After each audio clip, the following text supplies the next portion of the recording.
Good evening to all of you. If you are joining from this region, and if not, maybe good morning or good afternoon. I'm Sudesh Mantilaka. I'm working currently at the Department of Fine Arts, University of Peradeniya. I warmly welcome all of you for another discussion organized by Fine Arts Praxis, Department of Fine Arts. Today, our title is Balancing Scholarship and Administrative Responsibilities in Universities. So actually, one of my friend, when I was asked to take the position as the head of the department, I was asking from one of my friend like an opinion. And a friend from Faculty of Engineering told me, "Oya macang ballada sereppu hambinna thamai yanne." So meaning now this is like being head of the department is like dog getting a rubber slippers while you are and to bite, like while you are biting it you feel like something is happening and you are doing a some fruitful thing, but then at the end of the day you feel like you lost your energy and there's no energy to do a worthwhile thing. But anyway, I took this responsibility, and so I have been doing this for like 1 year, just finished my first year as the head of the department. And so I am feeling like I'm happy about my intervention, the work I am doing, but at the same time, I feel like so much of my energy is absorbed by this administrative work. So I'm always reminding this metaphor of the dog and the biting the rubber sleepers. So I really wanted an opinion from someone who has been through this process. So therefore, I was genuinely asking this from Professor Sasanka Pereira, and then he thought this maybe we could open up for a larger discussion. This be interested for most of us. So that's how this discussion talk came about. So for that, I'm really grateful for Professor Sasanka Pereira for inviting this generously accepting our invitation to be the speaker today. So the Professor Sasanka Pereira, doesn't need a introduction for this kind of session, but I want to acknowledge, I want to mention certain things which is more relevant to this discussion. So he initially, trained as a cultural anthropologist. Currently, he is a professor in the Department of Sociology in South Asian University, New Delhi. Prior to that, he worked in the Department of Sociology at the University of Colombo, and he worked there about 20 years. And since 2011, South Asian, he's been working in South Asian University, and he was the founding professor in the Department of Sociology in South Asian University. So he's also a scholar who have been written both in Sinhala and English, scholarly writing both in Sinhala and English, and also public intervention both in Sinhala and English. So he's among his other interests, he's well known for contemporary social theory, but he's also interested in the role of academics. Recently, we have seen his interest in role of academics and teacher, researcher. So that we thought that this would be Professor Pereira would be a really important asset to have this discussion with us. So he initially he worked as a senior lecturer, head of a department, and a chair, and also dean of the Faculty of Social Sciences for more than 6 years. So for us, Professor Pereira seems like successfully managed this seemingly two different realms or spheres, like being an academic scholar researching, engaging with the material, but at the same time being an administrator as well. So Professor Sasanka Perera, we warmly welcome you. Please, it's for you. Please take it on. All right, Sudesh. Thank you very much, and good evening. This is I suppose, is a fairly. Of course, I've given a lot of lectures in my lifetime in all sorts of places, but this is probably the first time I'm talking on a theme like this. And I must thank Sudesh for coming up with this, and also the Department of Fine Arts at University of Peradeniya for having this kind of forum, because this is not the sort of thing that people usually talk about. I kind of titled this "The Confessions of a Reluctant Administrator," because that is exactly what I am. I absolutely had no interest in being an administrator, and I still don't have an interest in being an administrator. It is very simple. I'm a teacher, basically. But then, as Sudesh was saying, I have done both as well. So what I want to do is to try and kind of present to you informally a set of ideas that I think have to be understood as very subjective, in the sense that these have to do with my experiences in engaging in scholarship and balancing administrative responsibilities. The bottom line is that, what I mean by subjective is that, these are not necessarily the sort of thing that everybody can replicate as some kind of a textbook, right? But I must also say that, if you think on these lines, along the lines that I will try to elaborate in a short time, maybe we can work out some kind of a set of themes or set of ideas that will probably help balance these two. But it doesn't mean that the kinds of things that I throw out are necessarily things that can be easily copied by everybody else, because this has to do with also personalities. My personality is different from that of others. So the same thing that works for me might not work for others. So we have to find that common ground too. What is possible for everybody? Now, I said I'm a reluctant administrator, and this is exactly what I was for a very long time at the University of Colombo. I was very good at avoiding all possible responsibilities in administration that came my way, except certain kinds of committee things that I was forced to be part of. So soon after I had come to New Delhi, in 2011, I met my friend, Professor Jayadevu Yangoda, in a conference in Colombo, and the first thing he said, he was laughing. And I asked him, why are you laughing? I mean, nothing has happened. Nobody has cracked a joke. So he took my hand and said, all those things that you are avoiding in Colombo, now you are having to deal with interest. And at the time that he met me, and this was right, because I other than being a professor, and which means I was teaching, I was the head of my department, I was the dean, and at different times I had to be the officiating head of 2 other departments. And then somewhere along the line had to be the vice president. And none of these things were things that I wanted to do, right?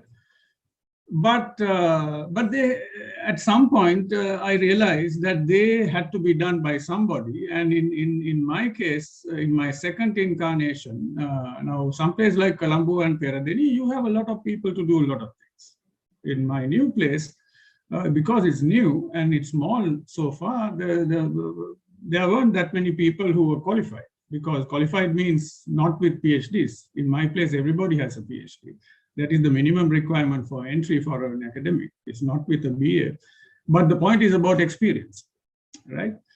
So now the point is that all these things I had to take over in the second incarnation because there was no way I could avoid it. Whereas in a big place like Colombo or Peradeniya, you can avoid some of these things, right? But before I get into the nitty-gritty of this, I think I have changed my mind about this avoidance that I was good at. And I think the change of attitude is like this. I think any kind of an institution, whether it's a university in general, whether it's a department or a faculty or whatever the case might be, I think individuals must be ready to take over these responsibilities, whether they like it or not, right? Now this is my change of heart, and that is not because of anything else, but because you know, certain kinds of responsibilities must be shared over a period of time. But now let me get to the main points that I want to stress today as part of this conversation. One is whether, as long as we are part of a university, a scholar should first be a scholar, right? I'm not talking about academic, right? Anybody who's in a university, in a teaching kind of position is an academic, but not necessarily a scholar. These are two fundamental differences, right? So I think of a scholar, any person who's in a university's teaching kind of role must first be a scholar. And only secondarily should he or she be an administrator or something else. So I think our academic personality in a university and our academic personality in society should not be based on our administrative achievements, but on our scholarly achievements, right? For example, I would be very upset if I'm known as the former head of sociology in University of Colombo and the former vice president in South Asian University. I would prefer that I'm known as the author of this and that book, or somebody who proposed a particular kind of thinking. This is what I mean. So fundamentally, an academic must be a scholar, right? As long as that person is in a university. And secondary, everything else. Now, if a person loses sight of this fundamental idea, then I think whoever who takes a response, that person will simply lose in both of these roles. If you, in my mind, if a person fails to feel that he or she is a scholar, he will fail as an academic and he will fail as an administrator, right? Because he's losing sight of his fundamental responsibility. The other thing that I've noticed from experience, and I've only worked in, I've been in a lot of universities, but I've only worked in 2 universities, right? In Colombo and University of South Asian University. So if a person, whether it's me or somebody else, if a person is dying to be an administrator, if that person really wants to be a head of department, a dean and a vice chancellor, I think that is a very bad sign, right? Because of the reasons I just gave a little while ago. One should instead fight to be a good scholar. That should be a fundamental responsibility. That means you should, instead of dying to be an administrator, you should first be a good teacher, you should secondly be a good researcher, and finally, at the same time, be a decent writer, right? That is how this whole idea of scholarship is completed. And to me, if these responsibilities are not in you, if these responsibilities are not part of your academic persona, then I think such a person will probably fail as an administrator too. And you see this all the time. We see people in our universities, and not just in Sri Lanka, but in India as well, and lots of other places. People,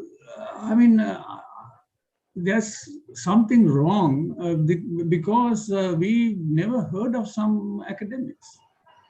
Absolutely no knowledge of them. That is because their scholarship has either not been produced or has not percolated. But these are the kinds of colleagues who will like to be known as the head of this and that, the kinds of things that I was mentioning. So I think that is the fundamental failure that we have to keep in mind, that this should not be our focus, right? And then there is another important thing. Now, this is about an attitude that I just referred to. I want to say from now onwards about working. How do you make these kinds of institutions click if you have to balance these two responsibilities? One of the things I learned early as an administrator when I was asked to be the head of sociology in Colombo quite some time ago. I was asked twice. First, the vice chancellor came to the department and said, from tomorrow you will take over. And then I went to his office and said, listen, this is not the way to do this because there are senior colleagues, you should consider them. So I didn't accept it at that time. And then next time it came, I had no choice because all these other requirements were fulfilled, professor and so on and so forth. So there was no choice. And also it would have, people told me it's irresponsible if you don't take it. So that was done. Now, one of the first things I learned to do, because see, as a reluctant administrator, I was not paying any attention to how these things are done. I was simply being a scholar. So one of the things I had to learn, and I think this is very important to all of you who take up these responsibilities, is that you must learn how to work within the rules. So one of the first things I did was to find from the administration and read the entire rule book that had to do with the university system in our country. And also I had asked the administration, at that administration means the college house, are there any rules that pertains to the university itself? So basically what I wanted to do was to make sure that, that I will not be violating any rules, right? And I did the same when I came to Delhi because quite a bit of the rules were in place, but some other rules I had to write into the books, like the rules on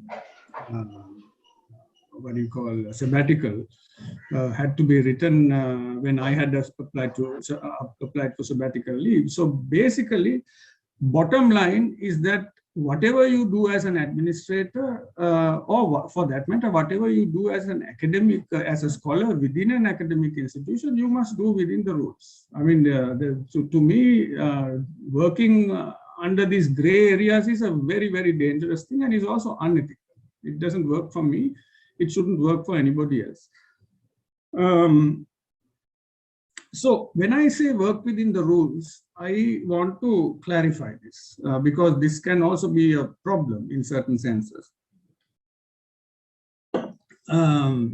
See, working within the rules does not mean slowing down other people's lives, hiding files, writing useless, idiotic things on these files to delay things. This is not what I mean by working within the rules, right? So basically, you have to make sure that you follow the rules so that you are fair to everybody. But you also have to make sure that the rules are not cumbersome, right? And in my mind, that means one or two things. Sometimes there are so many layers of administration. Now you have to look into those rule books and see whether all those layers must be followed. Now I know in my new university that there are a lot of rules. When I was the dean, I did not implement certain committees, for example, because I thought it will be cumbersome, and there were no requirements to make them function. You could do it, you could also not do it. So I opted not to do it, right? So this is the kind of thing I'm talking about. So that it was not illegal, right? There was a gray area which you could make use of. We work within the rules, but make sure rules don't become an end by itself, that they don't become cumbersome.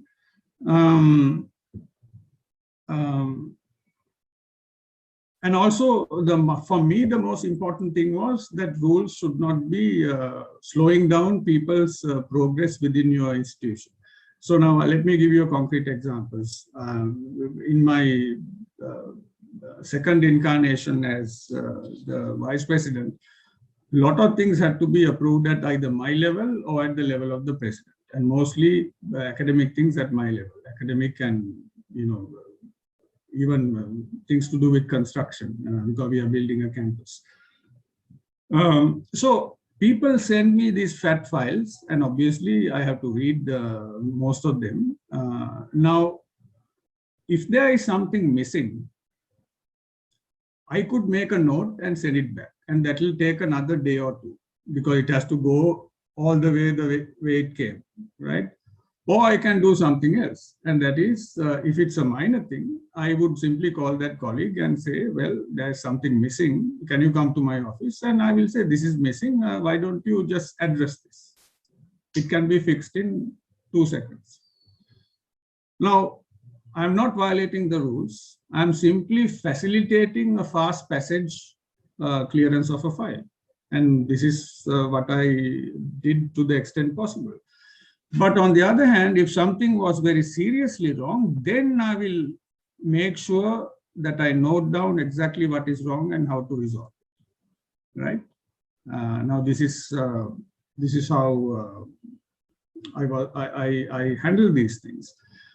But before I go into the nitty-gritty of these rules and so on and so forth, which fundamentally are the most important, there's something I meant to say at the beginning, which I forgot, and I want to come to that now. And I forgot for another reason, because usually in the last 20 years of my life, I have been, whenever I've been asked to do a lecture, whether it's in a class or public lecture like this, my thinking is structured. I will write it down, I will look at my notes, and I will give a talk. But today, this idea of Sudesh was so new that it actually was quite confusing, because it was not very easy for me to think and put together something structured. So I thought I'll write down maybe some points, but not have my thoughts too structured, because it was very difficult for me to do. But after today, maybe I will think of this too. Now, what I forgot is this.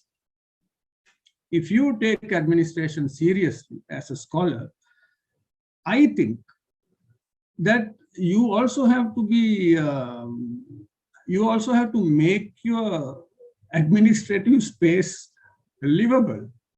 You have to make your administrative space a decent place to be, because you are likely to spend a lot of time in that place. Now, again, people might think this is trivial, and to me it's very important.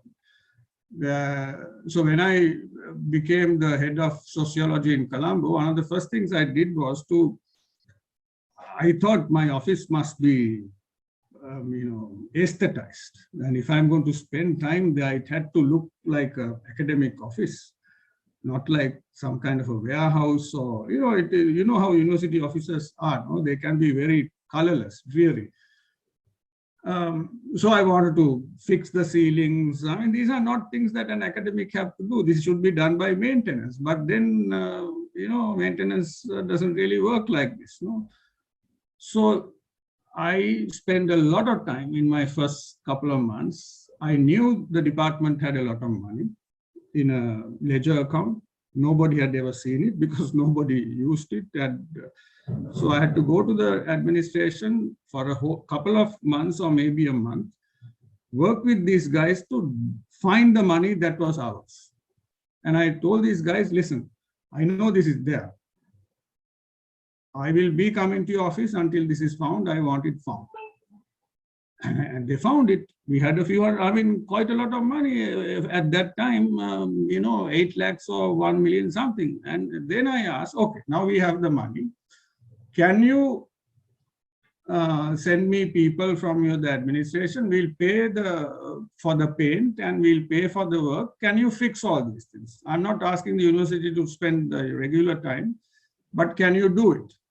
So they agreed to pay these guys overtime, and we had the money. And so what I'm trying to say is that there are ways in which a regular and cumbersome administrative system can be made to work if you can figure out how to make it. In my case, it was done by being somewhat flexible and also looking for funds that I knew existed. So it was not a matter of, for me, to aesthetizing that place was not only making it colorful.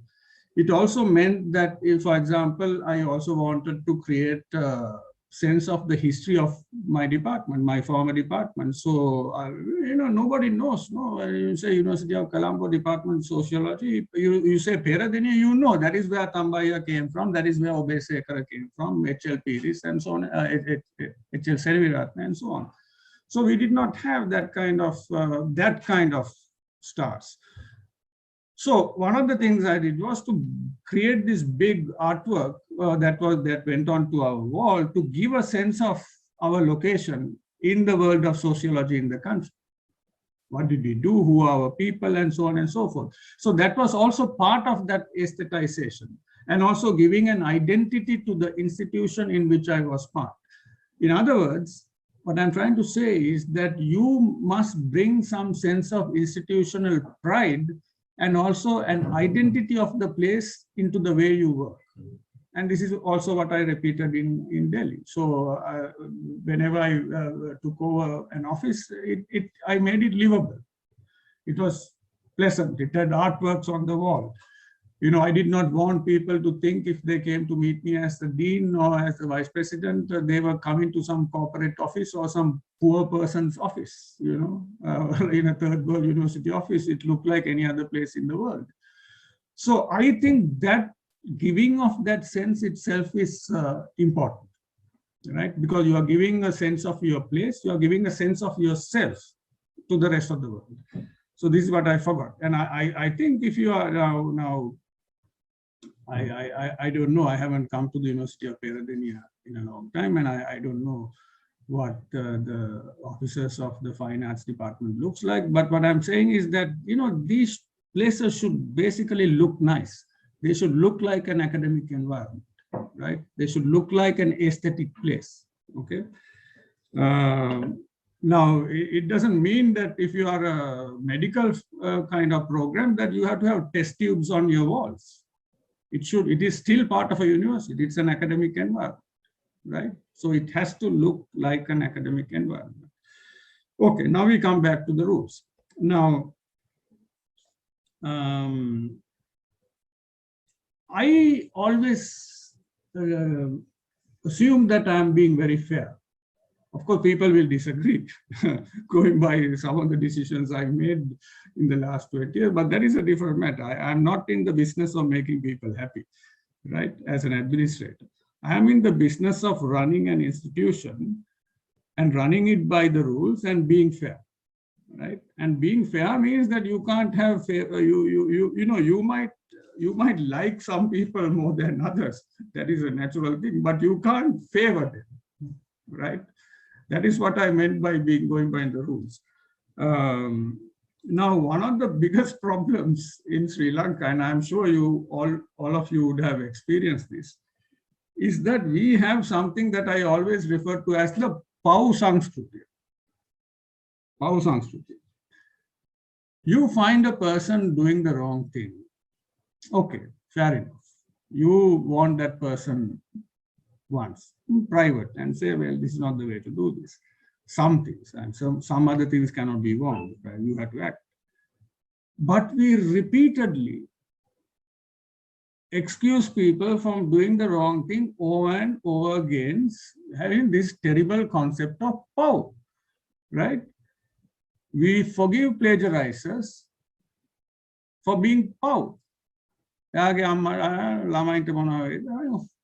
would you care beyond the point? If something is wrong, it is wrong. That is why I said at the beginning, go by the rules, right? So this POW Sanskruti of business, I think, is a very, very bad thing beyond the point. You have to be reflective. You have to have empathy. You have to be kind, but you can't be blind to consistent making of mistakes by people. You need to act, right?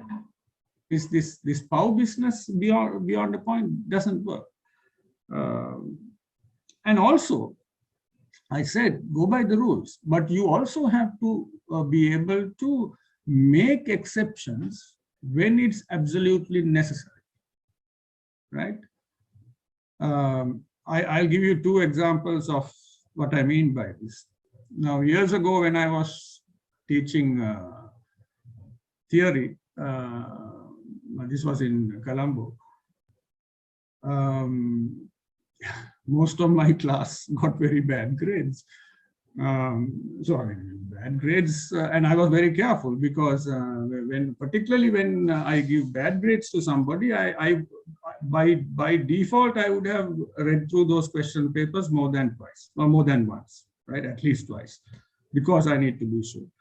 But after that, if I can't give a decent grade, then I know that it is the case. I am sure of that. So then I was told because the class looked so bad, I was told by a senior colleague, this looks bad. No, I said, yes, it does. Then he told me, well, you have to understand all these people come from villages. So I said, this is a theory class, is not about village or the city. So I go by what is in the question, in the answer scripts. Now, there's no way I can change this. But of course, if it can be given to somebody else and recorrected, I had no objection to that. But I was not going to change the grades. Again, that POW thing coming up based on the rural genesis of a group of people. It doesn't matter to me where they come from. It was my class. I thought I had taught them decent theory. Now, if it doesn't work, then there's something wrong. But at the same time, if there was a border between an A and a B, 1 mark, I wouldn't wait for a head of department or somebody to tell me that. I would necessarily put that person to the higher grade, right? So now what I'm trying to say is you have to see the difference between having common sense and about making exceptions on one hand, and this unpractical thing like this POW business becoming a problem, right? So these are two very different things, okay? Now, very recently, some of us in my present incarnation took a decision to standardize some grades because, no, this I probably shouldn't discuss today. Okay, we'll come to that kind of thing later. Okay, the other thing that I found important, colleagues, is that, one has to be absolutely decisive as an administrator. You must be able to take decisions and stick to it. Okay, now I think this is one of the things that I think I have done reasonably well. And of course, when you do that, you become extremely unpopular, right? Now, so Sudesh, now if you are as the head of department, you can't be democratic beyond a point, for example, for asking everybody, is this decision all right? And so the department cannot be run that way, okay? But you have to keep the interests of everybody in your mind when you are taking a decision, but the decision must be taken by you, by the administrator, right? Now, that is why I've been stressing from the beginning that an administrator must necessarily be, guided by the rules. So if you are guided by the rules and if you are being fair, you will not be making mistakes. Because, but at the same time, certain decisions must be taken in very clear consultation. Then you need to know that you have to talk with. But if you are planning to take decisions in consultations with everybody all the time, it will be extremely inefficient system. Right now, these two distinctions I make from, and of course, people complain. But then at least I am willing to stand by my decisions. And so far, people have come and said, you've taken a wrong decision. So my point always have been, if you think I've taken a wrong decision, there are ways in which to address that. You go and complain, do an inquiry, I'm perfectly all right. That has never happened. Because they know that I would have followed the rules, right? So decisiveness in my mind is a very important thing because you are put in a position to take those decisions, right? You are not put in a position to be a populist.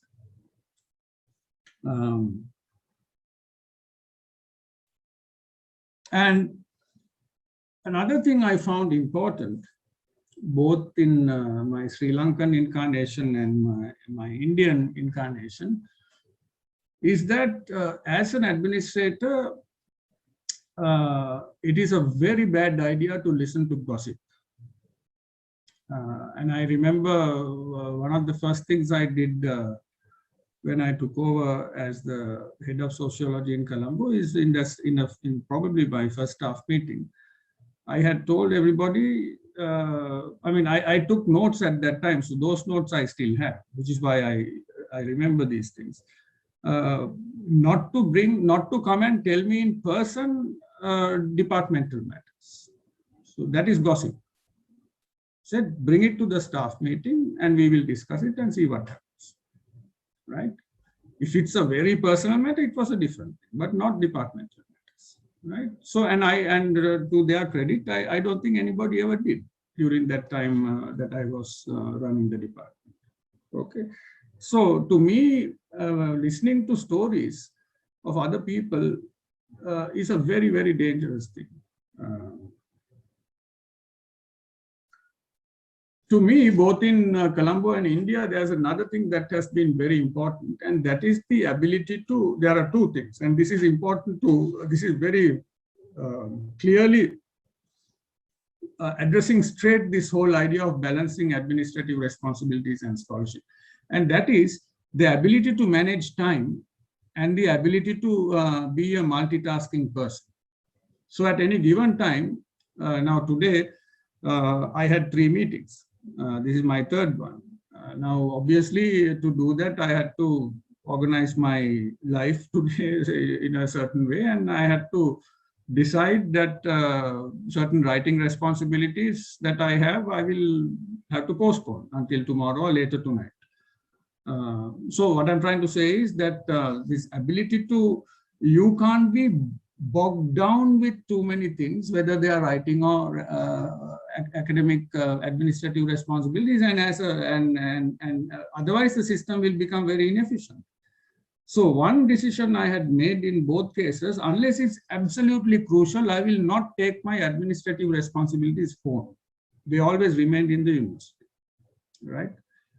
Except now we operate from home, no? But until the pandemic started.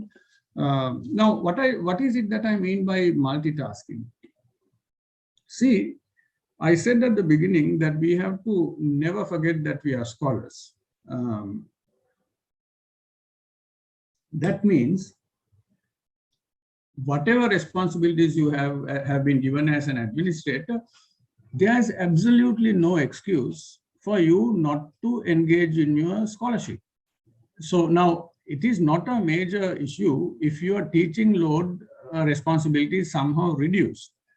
If you have too many responsibilities. Now, as a vice president, I had a lot of responsibilities. So I requested that my teaching be reduced, but never stopped. Even for supervision of exams, I still used to go myself to begin the exam, because that is your responsibility. Now, at the same time, what I mean by multitasking is that my teaching wasn't stopped as such, and my writing certainly didn't stop. So just because I was an administrator as a dean in here for, I don't know, 7 years or something, and head of department for 3 or some such thing, and a lot of other positions, my writing never suffered. In fact, I was more productive in terms of scholarly production in my 10 years in India than I was in 20 years in Sri Lanka, when I had much less or almost no administrative responsibility. So it is a mythological assumption to think that administration will bog you down. It is up to you to figure out how to get out of it. So one crucial factor is time management, right? The second is this ability to multitask. Now, one way in which I save time was that there are a lot of things I did myself rather than asking other people. For example, and of course, our university is new. So some of the things that had to be done are very different from you. You people have established universities. And most of the things I had to do, you don't have to do. For example, my department, as well as the other department in my faculty and the faculty, all the letterheads were designed by me, because it was easy enough for me. They didn't exist, right? So I thought it'll be quicker to do it that way. And then my wife is an artist. I asked her, is this good enough? And she fine-tuned it. That's what is still being used now, 10 years, right? Every poster that was designed for our major lectures or minor lectures, I mostly did it at home, created a template, and then colleagues followed. And then they, of course, did innovations and did new things too. Now, if these things have gone out to some design center or something, you know, it would have, I would have got bogged down in unnecessary bureaucratic hurdles. Didn't happen. I think this multitasking is extremely important to me, even now. I mean, for example, right now, I am involved in now, I'm completely out of administration, so that is out. But I'm still multitasking in the sense to make sure that, because my writing is still primarily in English, but I try to translate a few things of my own as well as other people's work. You know, those kinds of things. I try to engage in some photography. You know, you have to also keep your mind somewhat fresh. No, you can't be a dry academic. You can't let this academia make you, inhuman, make you colorless, which is a very dangerous thing. Also, you have to be a good planner. And it's particularly important now. I am very happy that Fine Arts Department is one of the few departments in Sri Lankan university system where I see quite often, I don't look for these things, I see as a very active department in terms of organizing things. And as a person who's not looking for the things, if I see it, that means something's happening. I actually wanted to tell this to somebody some time ago. I never had the time. So now that means you must be doing something right. So whoever is involved, obviously there is some significant amount of planning. Now I think any administrator have to be able to plan things so that other things I was talking about, like time management, multitasking, becomes easier, right? Now, second part of this is, you have to be somewhat imaginative. You can't be a kind of a straightforward sort of person and expect to plan something very well. You can't. You have to be creative. You have to be able to think out of the box. Okay. Now, one of the problems I faced in University of Colombo all those years ago was I couldn't really plan. I mean, not plan. Planning could be done, but I couldn't really delegate things, because one of the successful the way to make something successful in terms of planning is also the ability to delegate responsibilities to carry out those plans. Now, because at that time the department didn't have people who are highly qualified at that time, right? It was difficult to delegate certain kinds of responsibilities, you know, to people with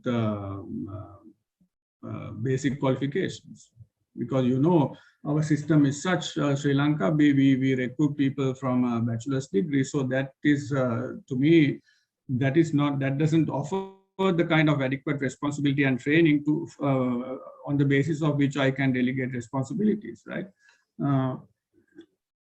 So I think delegating responsibilities also mean a number of other things. Nothing should be in the hands of one person for too long, right? Maybe 1 year, maybe 2 years. And one of the things I adopted in Colombo, and which I used to continue until I resigned from my admin positions, was to formalize every appointment. Now, you don't have to wait for the dean of the faculty or the vice chancellor or some other person like this to appoint people to departmental matters. So the head of a department can easily do that. So if you are giving a responsibility to a person to let's say handle a lecture series for a period of 1 year, what I did in Delhi is I issued a letter as the head of department to that person from me as the HOD chairman, and saying this is your job, this is the time period in which it is valid, these are your responsibilities, and then it would have come to the department meeting and minuted and the letter issued. So there are two things. One is it's very formal, and second is when it comes to those promotions and things, there is also documentation, right? So it has to be formal. And if it's to be formal, which also means nothing should be informal. And I wouldn't say, can you do this by phone? I mean, even if I do, I will follow up by an email. Because one thing in this kind of situation is that formality is very important. So some kind of paperwork has to exist for your safety, safety of the institution and the other person, right? Now, the final thing I want to say, and then we'll have a conversation, is I think it's very necessary to have a kind of a decent team. Now, all these things that I said kind of insinuates that, you delegation and all these things means that you have to have other people. But when I say a team, this is not only about delegating administrative responsibilities. Now, what Sudesh had asked me a few weeks ago when we first had this chat was, how is it that you do all these administrative responsibilities and also write and publish? So I think even for that, you have to have a group of people with whom you can have stimulating conversations about ideas, about your research. This is not about administration, right? So if I am going to put my finger on the question, how is it that when I was far more busy in the last 10 years, doing all sorts of administrative things and all at very top of the hierarchy, time consuming, how is it that at the same time that my writing and publication record also went high? Because it should have come down by common sense logic. It didn't. I think the answer is this. One is that I had, this is something I didn't have in Sri Lanka, and that is here I had a group of people with whom I could discuss radical ideas. And people get excited of a project, of a book. No, I didn't see that excitement throughout my 20 years in Sri Lanka, unfortunately. And yesterday I was discussing something similar at a lecture in University of Sri Jayawardhanapura, and one of my former colleagues, Premakumar De Silva, made this interesting observation. He said, well, maybe we don't have a kind of a academic research culture. It's a scary thought. But the point is, throughout my Sri Lankan years, I couldn't really give a paper or the manuscript to a book to a colleague or a friend. I'm not talking about my department, I'm talking about the whole place, and ask for a constructive criticism. No, they will say, oh, Sasanka, this is very nice. No, for God's sake, it is very nice. Why am I going to ask somebody? No, I mean, you can't just write nice. You have to write things and fine tune. And the only way to fine tune is by going to people and asking for feedback. I couldn't get that. Partly because people wouldn't read or couldn't be bothered, and partly also because they were unfamiliar with the ideas, right? But here I didn't have that. Now, people who gave me feedback for my last book on photography were actually my PhD students. Most of the comments came from them because it was part of a class. And this is something you can think about. Now, of course, I can do this because these are PhD classes. One of the problems in Sri Lanka is that you are teaching mostly undergraduate classes. Now, you can't do these experiments at that level, right?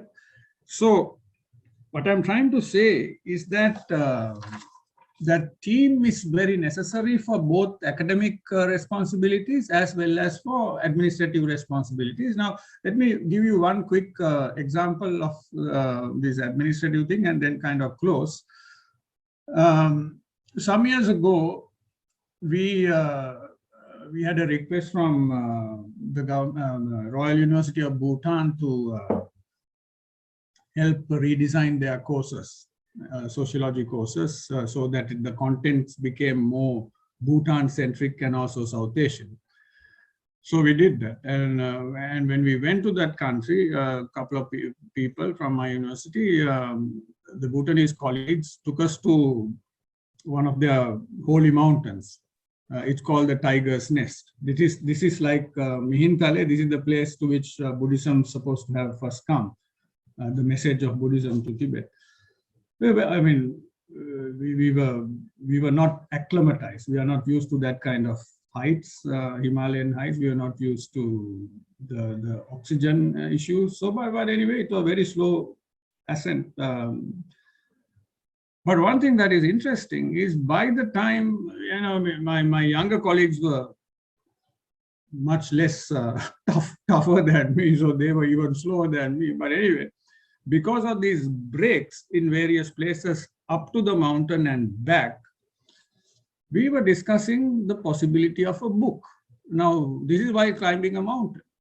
And because people were full of ideas, they are full of excitement.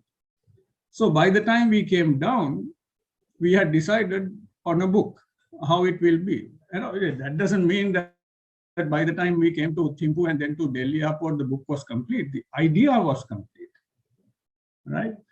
Now, by that time, I was one of the busiest people in the university in terms of administration. So are my two colleagues. But we did finish the book. It's the first thing that was co-written by 3 people. It's called Against the Nation. Thinking like South Asian. So the whole thing happened on a mountain. Now, it not only happened on a mountain, the idea happened on a mountain, but the writing took place while all of us were also doing our academic and administrative responsibilities, right? We all had responsibilities at different levels, either as teachers or as heads of departments, in my case, as the vice president, all sorts of things. But it could be done because of that team, because there was a group of people who were willing to share ideas, who were willing to share responsibilities. If I couldn't do something, if I couldn't go to a meeting, I had people I could trust who could be, who I could delegate. So these are the kinds of things that I think are important when you are thinking of balancing these two acts. But for me, the bottom line is there is no excuse not to do one in favor of the other. You have to find that middle ground, right? Because it is a failure. I see this happening all the time. That if you become very engrossed in your administration, you come to enjoy the power, you will fail as an academic. And people enjoy power. I mean, being an administrator is about power. I mean, there's no confusion about that. But you have to learn how not to abuse it, right? So my current advice to anybody who becomes an administrator is what I began with, and that is, this should not be your life. Being an administrator, being a scholar should be your life. But you should take the responsibility of administration if it comes to you, but then do it along the lines that I am suggesting, so that it is done well, right? And also that it is done in a way that doesn't harm anyone, right? So I think what I've tried to do is to tell you my experience in a semi-abstract kind of way, but we can fine-tune these things if you want to over the next, I don't know, whenever Sudesh says it's up to that time, and then maybe you will have some ideas. But the bottom line is that you should not be, but you cannot compromise one in favor of the other. Okay, Sudesh, I'm done.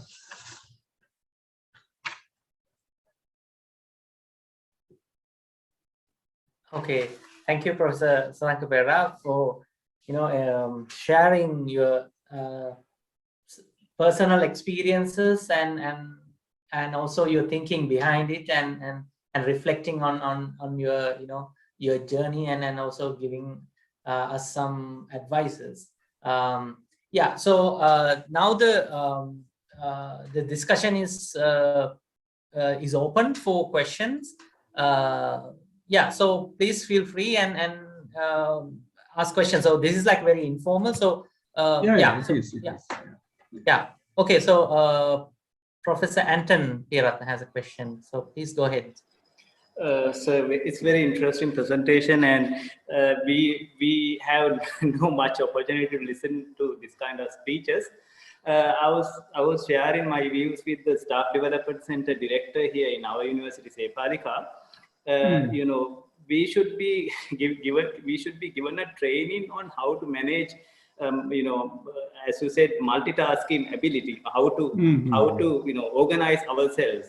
I was attending staff development course in Colombo University, and that was managed by one professor, Professor Suki, and he was sharing with us many things, how he became an academic, senior professor and all.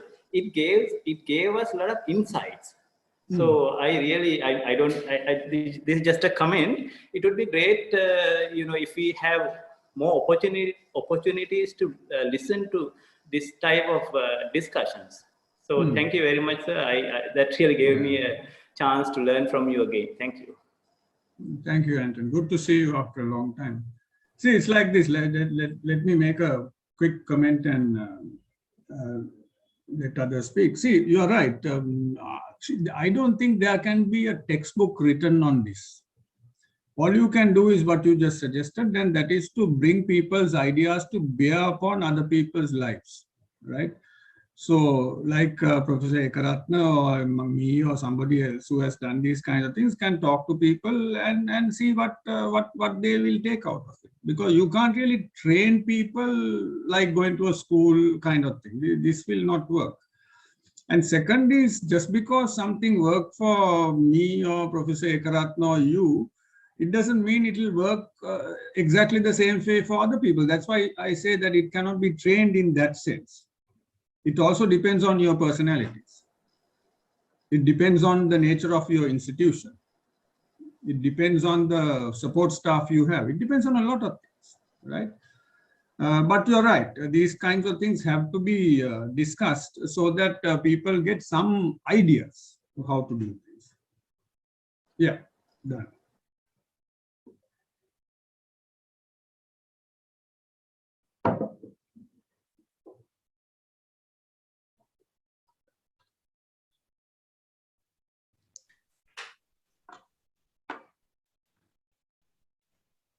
Yeah, Can I come in? Dhanaraj. Panduka has a question, right? Yes, thank you. Yes, can I offer an idea for us to discuss whether it is a good idea or a bad idea? Yeah, go ahead, Pandu. Why can't we have trained managers as administrators while the academics do academic work? Ah.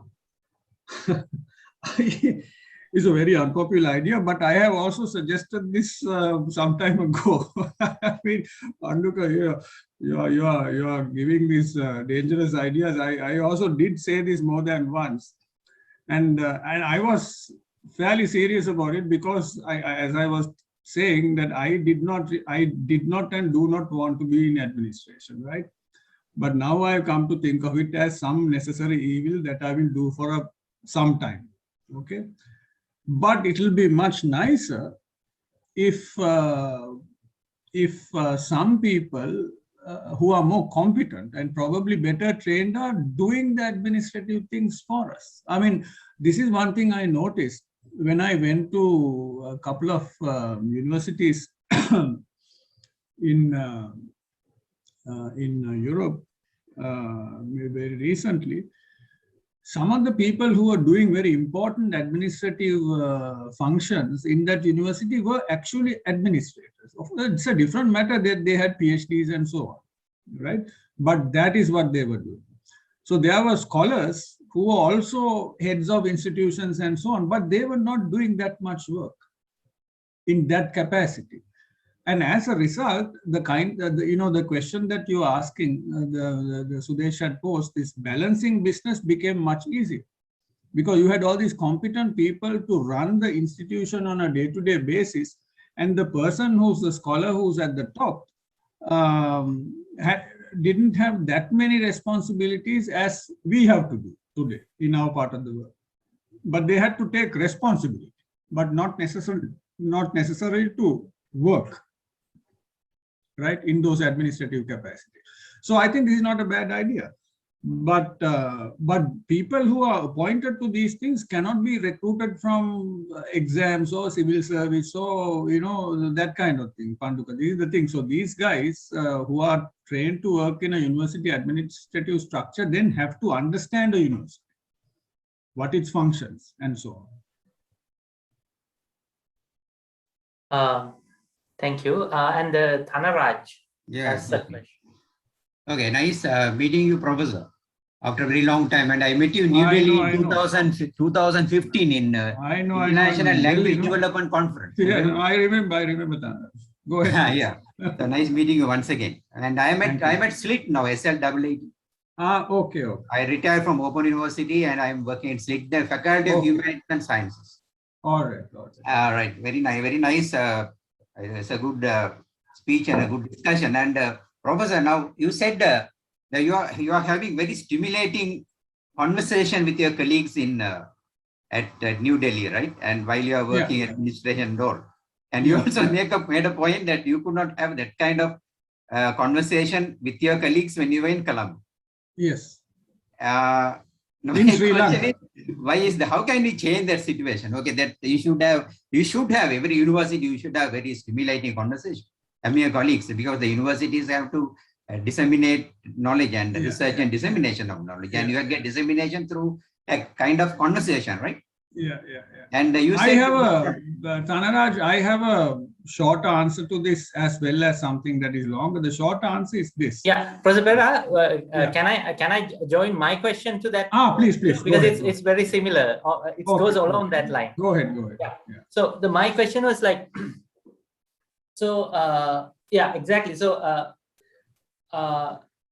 you mentioned that in your 20-year career in the university in Sri Lanka, you didn't have that, kind of stimulation and the culture that it stimulates you, but you had it in New Delhi. So that means even you as a person is the same. So that means you didn't have, so then it means like it's rather than your personal attitude or I mean time, how you manage time, but it seems like more the context or the culture you work with is more important than, I mean, I'm not saying like your personal, like your behaviors and time management is not important, but it seems to me like the culture you are working, or your surrounding, your context is more important to the simulation. So yeah, so that's what I wanted to ask you. Yeah, I think it is absolutely. Those are two very connected questions. Absolutely. So the environment, see, when I say I didn't have people to have these conversations, it is, I didn't, I was not referring to the country, right? I was referring to institutional settings, our departments and so on. But then there were always exceptions as well. I mean, I can even name some of the exceptions, but I don't want to do that because others will get upset too. But there are always exceptions, and I still am in touch with those exceptional people in the university. But I did have quite a lot of people to talk to outside the universities in the country, and these were not necessarily academics. You know, these were the people who went to school with me or were much more senior to me in school, but were very well read. You know, so I have an idea, I will go to one of them and have a long conversation. Now, that is the kind of thing now I was having within the university. So people will just open the door and say, listen, you know, what do you think of this? Now, 2 days ago, a colleague wrote, I had written something to the Observer. I don't think people read the Observer, but I wrote something on publishing in Sri Lanka to the Observer, and because I'm not sure whether people read the newspaper, I shared it on social media. So one of my Indian colleagues had read it and said, can I respond? Can I debate with you? So I said, yeah, go ahead. So within 24 hours, I got his response saying, you know, point by point. So I said, fine. Now see, that is what I mean. There was an immediate engagement with an idea about this whole hegemony of publishing, right?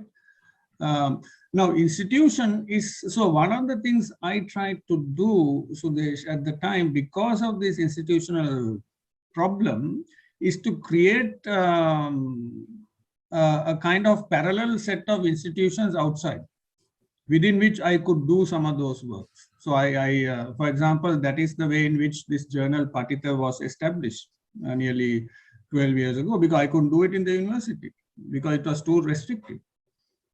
And the work that we were doing through that kind of setup was far more stimulating, because I could go to you know, faraway places and talk to ordinary people. Ordinary people to me have been far more stimulating in giving ideas, right? Because in the end, I mean, that's what I was saying, that my 2020 book on photography, quite a bit came from having these engaged conversations with PhD students. They gave the ideas. These were not scholars yet, right? But of course, at the same time, the environment was also conducive. So I could write to somebody and say, listen, I've written this half a paper, what do you think? And they'll write back to me and say, this is real rubbish. You have to write this, and that. So then I will look for those books. Yes, that is why I am insisting that see, we have to understand.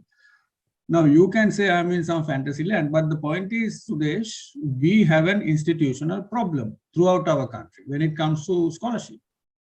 And as a result, it is very important that you people create these groups of people with whom you can have serious conversations, out of which things like books and things will come. And I think you have to take Sri Lankan scholarship outside into the world too. This is what I was discussing yesterday. I think I told you when I met you in Kandy some time ago, you need help, let me know. If you are a serious writer, you want to take your books to the world, you can't publish it in Sri Lanka alone. That should be a secondary thing. Publish it outside, make a deal so that the same book can be published in Lanka, right? But not the other way around. They will not take it, right? Because your idea should be known. It can't just be in Kandy and Colombo. It has to be in New Delhi, it has to be in Dhaka, it has to be in Washington, and so on. Otherwise, we will end up being dominated by this Western scholarship like it has been going on for the last 200 years. I'm personally tired of this. That is why I'm far more serious. That is why our journal, Society and Culture for South Asia, was begun 6 years ago, because we wanted to showcase South Asian scholarship to the world, right? Okay. I think Anula was trying to say, I don't know whether she say something, whether she's still here, I don't know.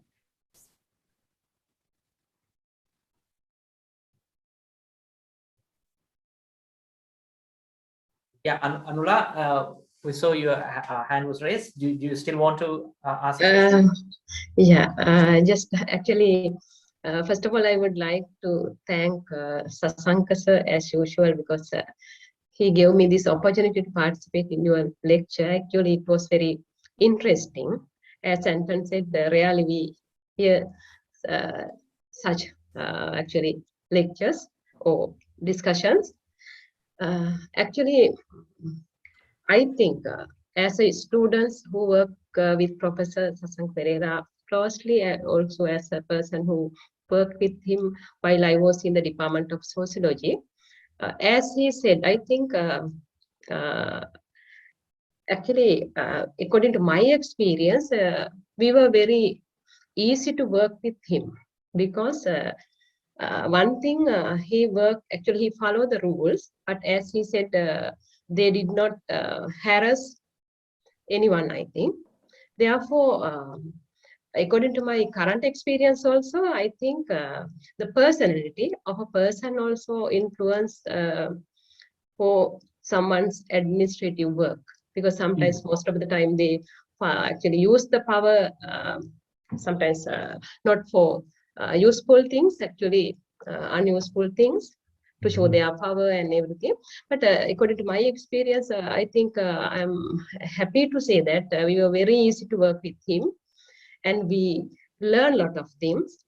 As he said, if someone can actually share their experience like that, how to work as administrator and what type of actually factors or characteristics are influencing on that, like us, I think they are very important, because by writing a book, I think we are difficult to gain such a knowledge, because in the real sense of the word, I think I'm agree with him, because as he said, they were very uncommon as well as unpopular characteristics of him. Sometimes, as he said, if someone works or if someone actually act according to the rules, sometimes definitely administrator will be an unpopular person. It is the nature of such actually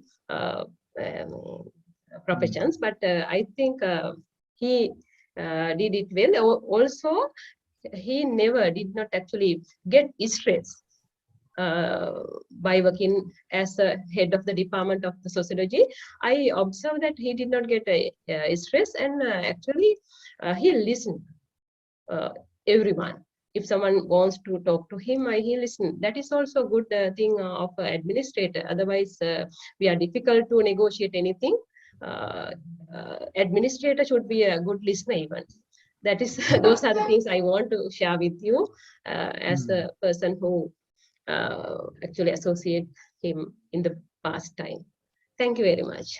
Okay.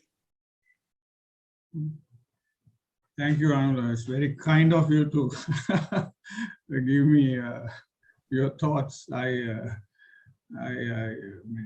and also good to see you after a long time. But see, listening to people is one thing.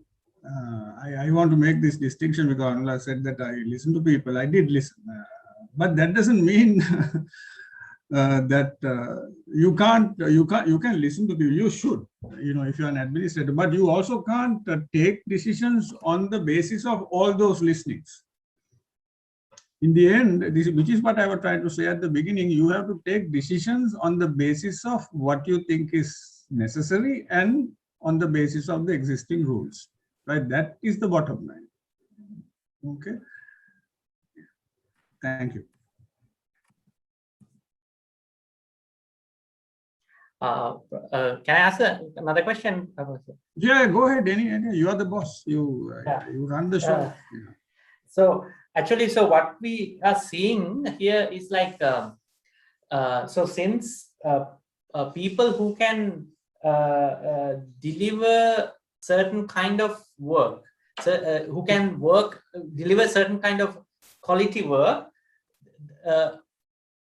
those limited people get appointed for all the committees, right? While others are not being appointed to committees, but having all the privileges and also promotions and all the benefits.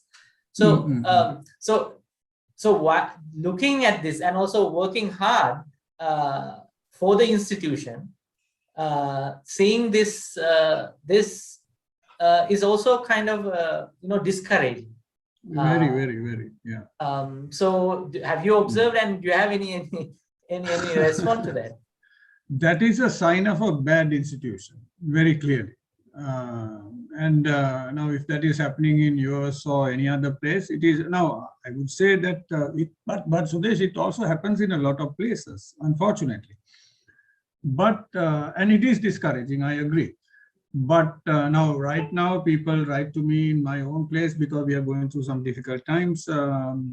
People are saying it's very frustrating and so on and so forth. What can you do? I mean, this is not happening. That person who can take decisions is appointed to this place. That the same kinds of complaints you are talking about. So my advice to all those people was basically what I am doing myself at the moment, and as being out of the administration. What I told them is this: see, you can't, unfortunately, you can't really go and ask for positions. No, they have to be given to you rightly on the basis of your ability or on the basis of qualification. Now, if that doesn't happen, you have to make certain structural changes which you might not be able to make at the moment, because you are not in that position of power, right? So it might be something that has to be done at some other time. But at the same time, it is very dangerous to get yourself frustrated. So the second advice I gave is, okay, but then why do you have to not engage with your scholarship? So what I'm trying to tell them is, yes, we are frustrated about the way the administration does not work or works. But during that time, now at least let's focus on our writing and research.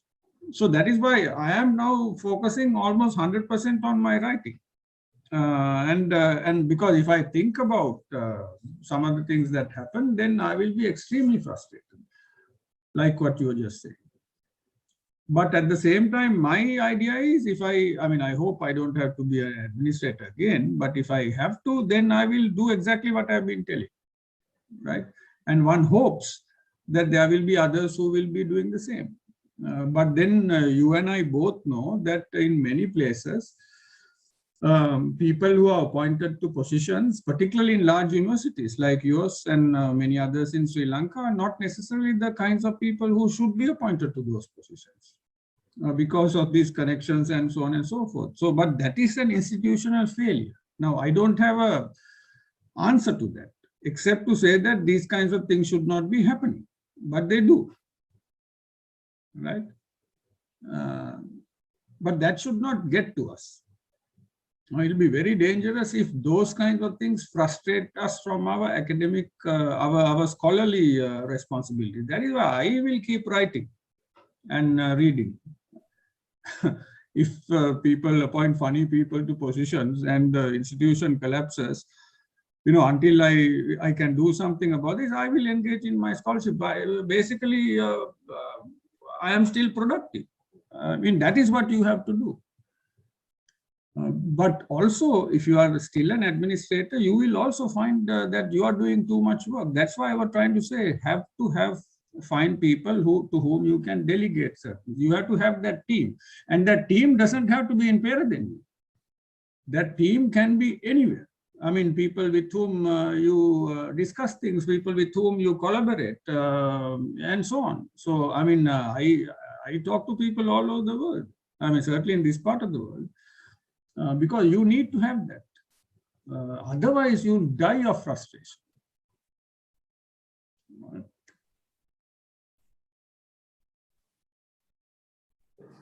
Sajita has raised.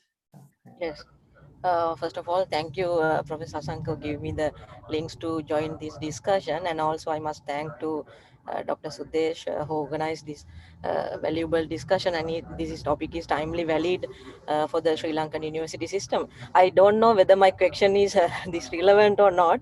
I just asking, having a PhD is the primary qualification to enter the university system in other country, but why Sri Lanka university system are not consider having a PhD in the recruitment process in a Sri Lankan university system? Why what's your idea about that? Yeah, it's Sajita, it's a historical thing because, and I think it's a very dangerous thing as it is now, because it's nowhere else in this part of the world this happens to our extent. Now in India, you have to have at least a master's degree, and you have to also pass a state countrywide exam, without which you can't join. In our place, you must have a PhD and 2 years experience in a research or teaching institutions to even apply, right? Now, what has happened in Sri Lanka is, because our university system is fairly old, when it started, there weren't qualified people. We were talking about the colonial period. We are talking about the, University of Ceylon. And even when Peradeniya started in the 1940s or 50s, again, there were not enough people with that requirement. So what happened was, the brighter people were recruited by law at that time. And we know some of them have gone on to become one of the world's well-known scholars in that area. And they were handpicked and sent to Europe and few to North America to complete their trainings, and they came back with their PhDs. Now the problem is, we cling on to that colonial and immediate post-colonial practice without necessarily the sort of people who first benefited from that, and also giving them these long times to complete their degrees, which some of them don't. So I think now that the facilities to complete training at master's and PhD levels are more widely available in the country and beyond, people should not be recruited at the level of a bachelor's degree. It's quite criminal, I think. So this is a historical reason, but that needs to be reversed.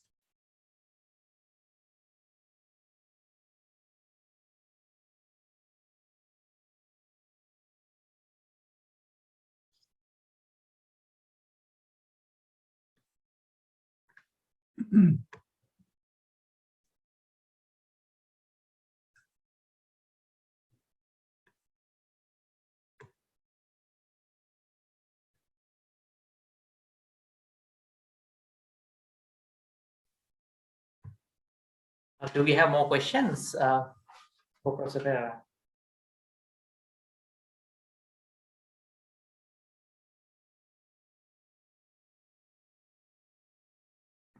So, Sudesh, one of the things that we can do through your department or whatever, I mean, to do a couple of practical things is, keeping in mind these frustrations, all these things, is that we should try to get at least a handful of people who are interested in serious work to get their work outside the country, beyond the country. And this is something I can help with, right? If it comes to that, it's easy enough. The second is to help them with these, to put them in touch with a few networks. I mean, these things have to be tailor-made. Now, one of the things I said yesterday in the Javadanapura thing is that, see, the way in which scholarship grows is that if you become part of very progressive, intellectually progressive networks. Now, and you have to pick and choose these things very carefully. So if you go to these unheard universities and totally useless conferences for the simple reason of getting marks for your promotions, that network is not going to happen. So you become part of mediocre networks, effectively. people who come and say the silliest thing, and you get an award for something called the best paper. I mean, I have mind-boggling idea. This, how can you decide on a best paper in a conference? You do it all over India, and I've been given a couple of best papers. I think I throw them away before I came. But this all over Sri Lanka now, it's ridiculous. You can't do this kind of thing. No serious conference would ever think of giving anybody a certificate saying it's the best paper. How do you decide that? I mean, it's just absolute nonsense. So if you go to those kinds of conferences, you're not going to bring ideas back. So my suggestion is that let's help some of these people find the right places to go. It will be more difficult for them to write good papers for those conferences because you might get rejected. This is the other thing. But then you have to try a few times. So the bottom line is, after some efforts, they'll become part of more vibrant networks. They will generate more interesting ideas, right? It's not only about what you write, it's also about how you do things. I think these two things we should be able to do if there is an adequate interest among your colleagues. Just a thought. Yeah, Professor Pera, thank you very much. Thank you very much for that offer. And so we are very much, happy to work towards that. And the second thing is like, actually, some of the things that you suggested, we are kind of, as a small group, trying to do it Good. already. But again, the thing is, I think this is like a personal question that I'm encountering. So when you're doing it, so you feel so much attached to that as well. So for me, when I'm attached to that, most of my time goes to that, which prevents my reading and writing. So that then at the end of the day, I feel like I haven't done anything. So I mean, it's like frustration again. But my time has given to the things that I already like. So that's very difficult. No, that's why I was trying to say that you have to have this sense of clear time management. Now, I will not do certain things beyond a point because, beyond a point in the sense I decide, okay, for this project, I'm going to spend 2 hours today and nothing more than that. That you have to take that decision. You're right. If you have pet projects, I've done the same thing. I spend hours and hours, and sometimes there's a toll on other things. But I try to minimize that, right? And also, one of the things I've learned from my Buddhist socialization is I don't get attached to too many things beyond a point. However much that is why I resigned from all my administrative things. And most of those things I had built in my new place. And, I've seen certain things have changed, other things have collapsed. I was part of the group that created this new journal. Sage tells me that it's one of the fastest growing global journals now. I resigned after 6 years. So you need to be able to step back at times. Now the risk is this. In places like your university and mine, when institutional systems might not be fully in place, all these things are attached to individuals, whether it's you or me. And when we step back, there is a possibility that those things you created might collapse or that they might become weak. Now, I was just talking to one of your more senior colleagues from your university who's not there now. And he was telling me the same story. I did this, that, and the other, and look at my department now, and all these things. So I said, listen, man, you are a Buddhist, you have to step back from this. And if that's the end of the world, let it be the end of the world. You can't really worry too much about this. But I get it. But while you are doing it, you must spend your full time. If somebody else comes and messes it up, it cannot be your responsibility. Right? That detachment you must cultivate. So I think most of actually, as Anton said, after followed the CTHE course, then I actually learned that I understood that actually most of the time we are having poor time management because sometimes we have spent a lot of time on one thing, but at the end of the day, we felt that we have done nothing. That is another, I think, a big issue.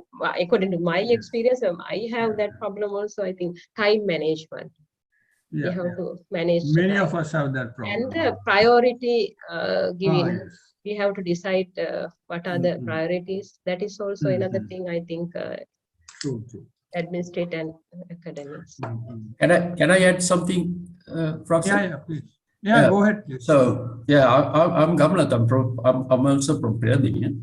So something interesting that you just mentioned. First of all, I have to accept that I couldn't come in time. Therefore, I missed out much of your talk. I was caught in the traffic somewhere on the way.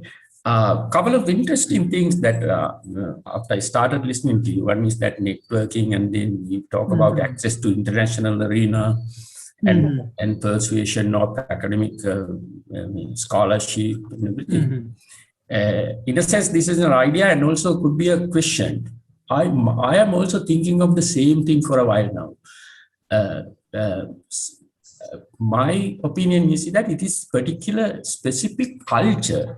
I would like to identify it as a culture. Culture is emerging in our university systems in Sri Lanka. As you correctly said, the other sometimes useless conferences and also that sort of things. I sometimes I put a label like something like that culture can be identified as quantity persuasion versus quality persuasion. Right. It's a polite way of putting it. Quantity persuasion versus, it's very hard to get out of that now. So everyone got used to that. So therefore, within that culture, there is exactly as you said, networking is very hard thing to come by, and also access to the international arena is simply disturbed, or many people don't want to access international arena. And also, as you said, that the boundaries are demarcated. So then we have created our own compartments within that. This culture persuasion, quantity persuasion rather than quality persuasion. So that again connected to the systems here. It's a very dangerous precedence in our country. So what do you think? See, you're right. So the point is, I don't have an immediate solution or an answer, but the bottom line to me is one has to discourage people from getting into these things. Now, for example, it is the responsibility of a university or a department. If a colleague is going to an unheard of university for a conference, you should not give them leave. I mean, it's public money, for God's sake. No.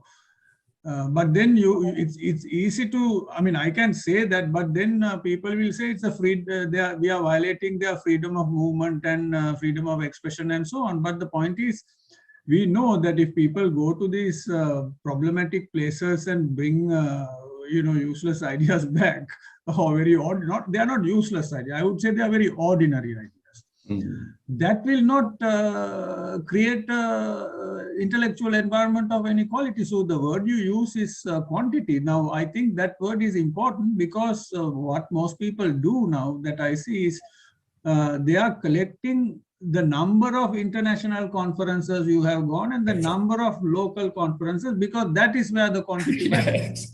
Right? Because that is what the mark scheme looks like. But international could mean some utterly useless conference in some unheard of university in the region. But at the same time, Sri Lanka could probably organize something far more important somewhere, which nobody takes seriously. Your university could organize something far more serious, and because it's national, nobody wants to come there. That kind of thing is, I mean, these are not states of mind only. These are also issues that have been created by the system through our promotion schemes and so on and so forth, because this has become extremely utilitarian. You are looking at how to push these things in your favor. So it is not about scholarship. Exactly. Right. So, I mean, until the system is utilitarian, I think it's going to be very difficult. Now, my promotion in Sri Lanka was about 10 years overdue. Exactly. That's it. 10 years overdue. Why? Was it the university's fault? No. I was at fault because I never applied. I thought I can't be bothered. It's such a waste of my time. But I did my other things, academic things and so on. Then that, of course, my wife organized some other people to get it done, and some former students helped, and so on and so forth. So otherwise, I would still be senior lecturer grade 2. I was very fine with it because I was doing what I wanted. I did not want to be part of the administration. So this is how it actually happened, which is why I'm this reluctant title is quite, it works for me. I mean, if not for these people, a handful of people, I wouldn't have applied for it. Because, and also for some things I didn't have, I had very low marks, administrative responsibility, right? So, but then the people helped me find this paperwork I had lost and all these kinds of things. I never collected them, right? So you are right, because, but people are plugged into that system rather than the system of knowledge, right? No, okay, let me say one more thing. Even if you are plugged into that system, which you can't blame people, no, it's their lives. But then for God's sake, why not get yourself admitted to important places, right? Rather than going to this, I mean, if you look at the conference season in India, which is from roughly from January to March, everywhere you're having conferences. And I just checked where Sri Lankans sometimes come from, to which none of my colleagues in Delhi will ever go. But our people come. So there has to be a reason, no, when people from India, from recognized universities, from recognized departments don't go for certain places to which our people go, you have to wonder, right? And I think that has to be controlled. Yeah.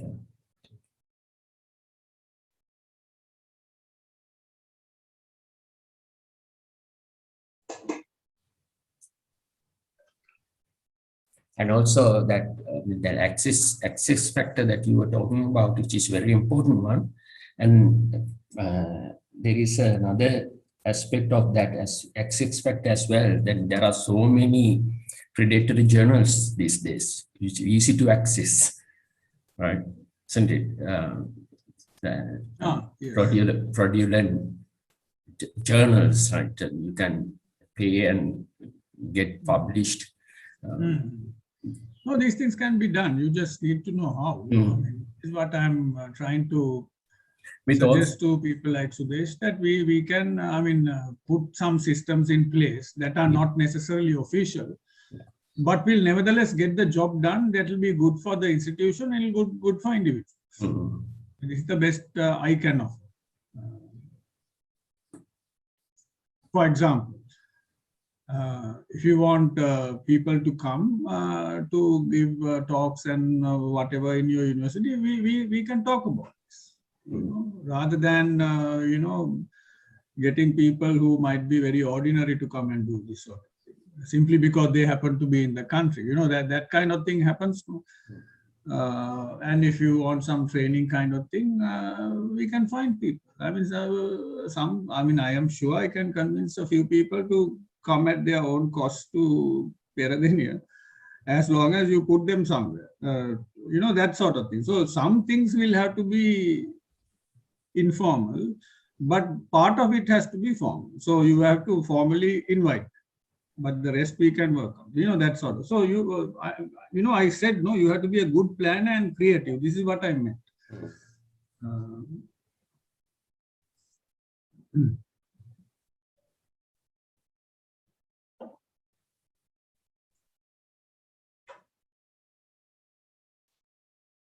So Sudesh, if nothing else, Yes. maybe we can conclude. Yeah, maybe you are so tired too, because you said that this I'm is all the right. third. Yeah, but I have a lot of hot water, so it's all right. Okay. Yeah, if our audience do not have any more questions, maybe then we can. Suresh, sorry.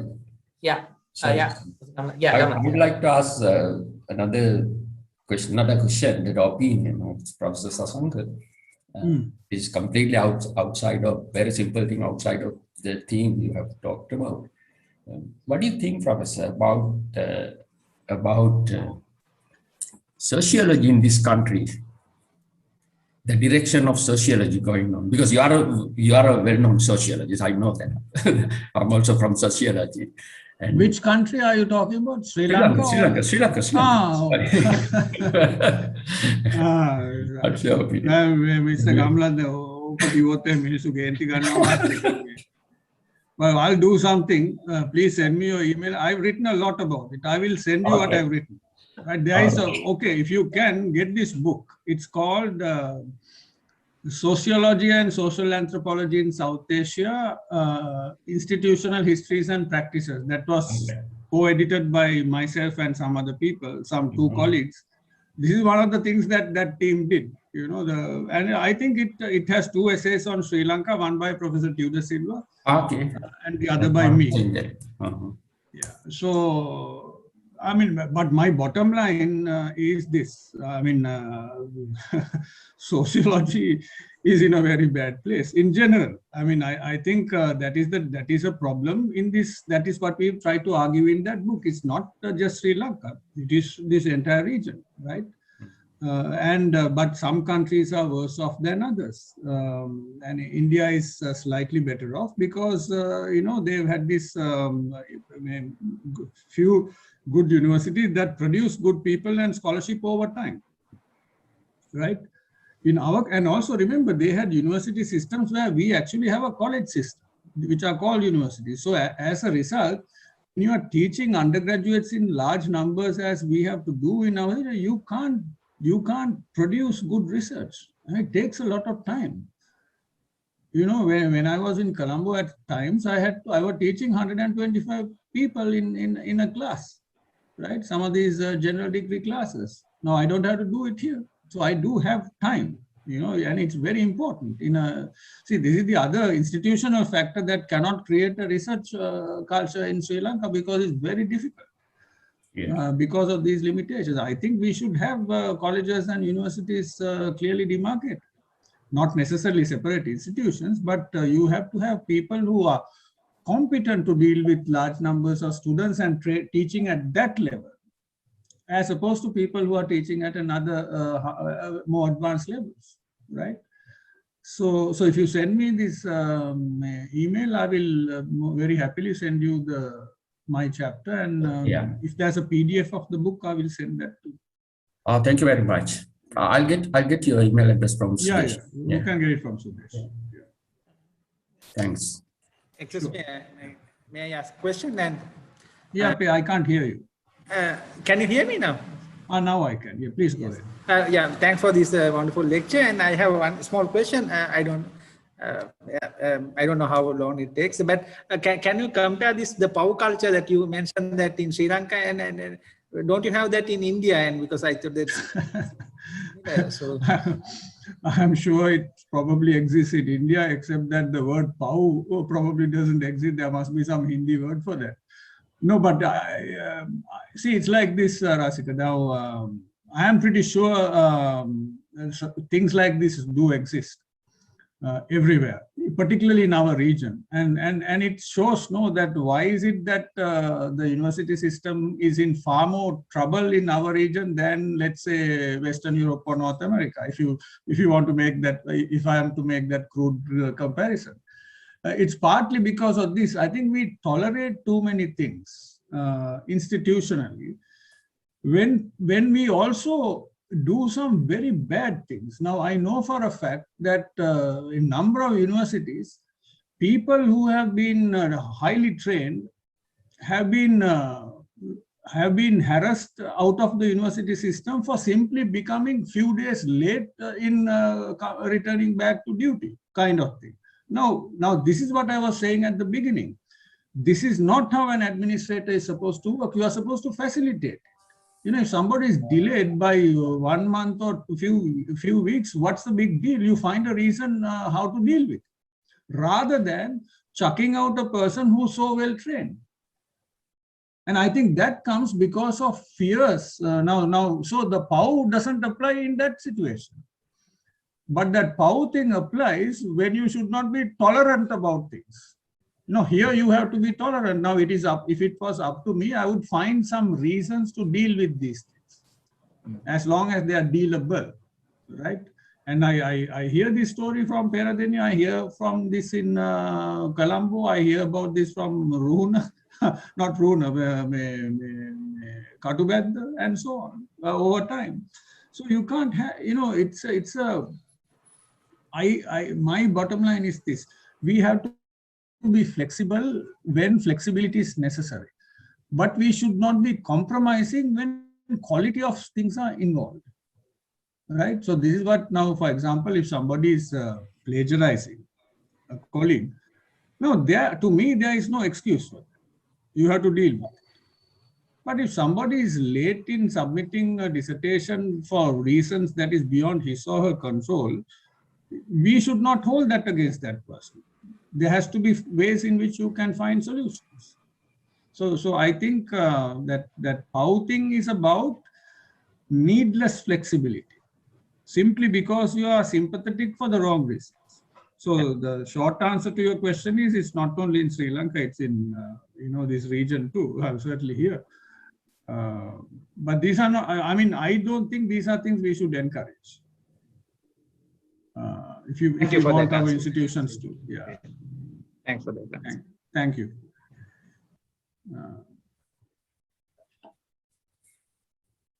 We have a colleague who are suffering from the case, kind of case that you just mentioned, Professor.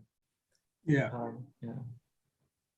No, this is completely unacceptable. These kinds of people should be litigated as an institution. I mean, it should not be the individual's responsibility. I think University of Peradeniya should take up these matters legally as an institution. But that will probably, I don't know whether that is going to happen.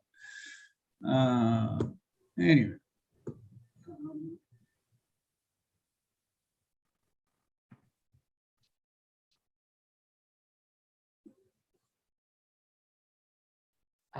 Okay then. So if we don't have any more questions, maybe we can wind up this discussion. Yeah. Okay. Thank you. Thank you all the participants and for being with us until this moment. And special thank to Professor Sasanka Perera. Oh, thank you. Generously, giving his time and sharing his personal experiences and offering also possibilities, for Sri Lankan young scholars to flourish and publish their work. And yeah, so thank you, Professor. We'll hope to be in touch with you. Sure. Thanks. Discuss about the first. Anytime.